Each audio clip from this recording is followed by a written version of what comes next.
the One X Player Mini. The direct competitor of the Valve brand is One X Player.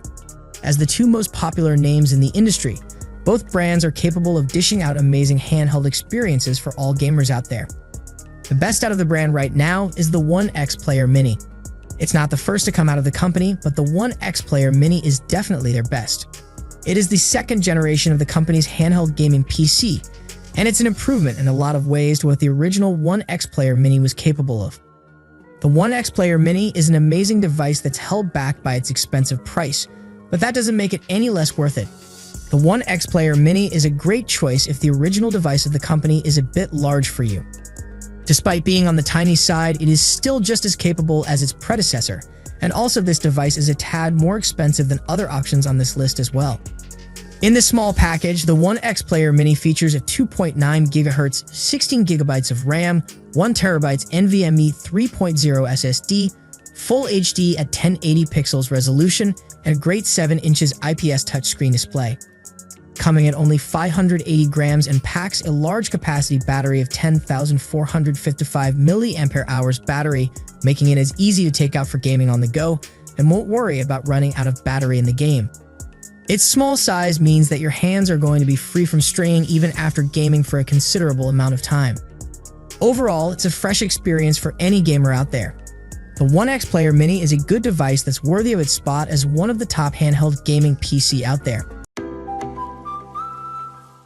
If you're after the versatility and power of PC gaming in a more handheld-friendly form, then the Steam Deck is your best option. We found it to pack some serious power for its form factor with its all-AMD core that's helping it to play some of the latest AAA titles such as Horizon Zero Dawn on ultra settings at around 30 frames per second. During testing, the Steam Deck thermal performance was excellent, with no noticeable temperature increases occurring. Its 7-inch, 800 by 480 pixels resolution display is perfectly serviceable for gaming on the go and offered good contrast and vibrancy during our checks. It measured a total of 575 nits of brightness, alongside a solid 1,213:1 contrast ratio. Do note, though, that the screen may not look as sharp when you connect the Steam Deck to a larger display as the image will be stretched. The portability and convenience of a handheld device are ultimately why many will buy the Steam Deck, and we're pleased to say it's a major plus point of the device.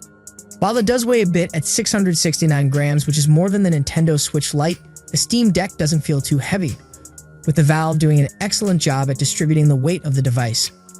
This is by no means a perfect device though, as we found its battery life to be short when playing games, with more intense titles being capable of draining the Steam Deck's battery in around 2 hours or so. But if you're okay with gaming in short bursts, then the Steam Deck is one of the best gaming consoles on the market in terms of portability. Nintendo Switch Lite. The Nintendo Switch Lite is the least expensive portable console on our list, making it a great choice for those on a tight budget. It has a cool yellow plastic shell that makes it look very bright and fun, but if you don't like this color, the Switch Lite also comes in turquoise, gray, coral, and blue as well. This is a much smaller footprint console than the full-fat Switch, which we found made it nicely portable.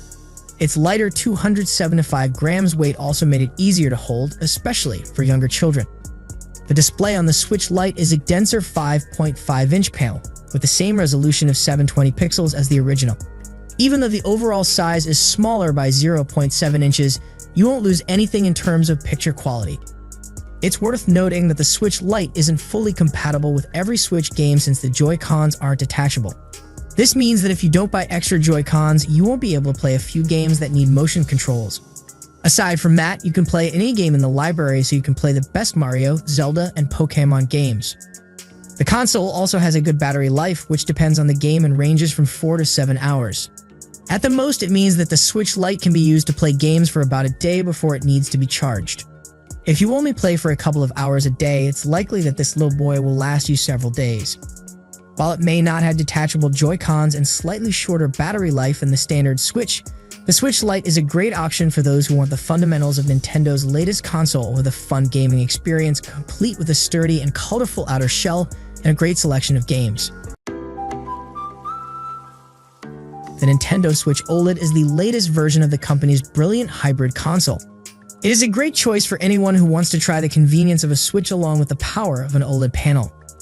Even though its resolution is only 720 pixels, Its screen is a huge step up from the original LCD. We thought it looked brighter than the first LCD, and the colors were especially bright and clear. During testing, playing Breath of the Wild showed off the OLED panel's extra power with more detailed skies and forests and better contrast when going from a dark cave with lots of shadows to daylight. There isn't much new on the inside since the Switch OLED has the same power as its older sibling. This makes for a great performance all around, especially when used in portable mode. When docked and connected to bigger displays, the older internals does make the performance less smooth and images look noticeably fuzzy. You do get more storage space here, which is great if you want to install more games on the main drive. Nintendo has a great selection of games as the Switch OLED works with every original Switch game and every Switch Lite game as well. There's been a small redesign with a new and sturdier kickstand present that spans the entire back of the device.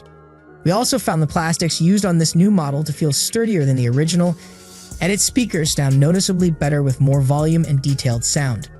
The dock has also been redesigned and features an Ethernet port alongside handy cable channels for those after a cleaner setup. Overall, the Switch OLED is a good option for people who want a Nintendo Switch with a much better OLED screen. Aside from that, it's pretty much the same as the original. The Odin, the ultimate gaming handheld. A lot of the handheld gaming PC that you'll see on this list came from crowdfunding projects, and that's not a surprise as these are really risky ventures for brands to dive into. One of the best to come out of crowdfunding is Odin, which is available on Indiegogo. Let's be honest, a lot of the devices that you'll see on this list are inspired by the Nintendo Switch. It looks very similar to the Nintendo Switch and even features a dock that will turn the handheld into what's basically a home console. Of course, the Odin comes with its own features that make it different from the Nintendo Switch. Despite its cheap price, the Odin is surprisingly capable of a lot of things, including side-loading windows. It features a 2.0 GHz Dimensity D1000G CPU, 4 GB of RAM, Full HD at 1080 pixels resolution, a great 6-inch touchscreen display, and a pack 6,600 mAh battery that can run up to around 6 hours. Specs-wise, the Odin doesn't feel that impressive, but if you take a second look at the price tag, you'll see that the Odin offers a lot of value for your money. The biggest draw of the console is, of course, its selection of playable games. Since it can sideload windows, Odin is capable of running Steam in its games given that the specs reach the required minimum. What makes the Odin better is that it's basically a handheld designed for retro gaming. It has built-in emulators for consoles, including the PS2, Dreamcast, Nintendo 64, GameCube, and a lot more. This gives you literally thousands of games to choose from, and if you love those games, you're in for a treat. Odin comes in a regular and a light version. Like the Nintendo Switch, the light version is cheaper and smaller, but it cannot be docked on the TV.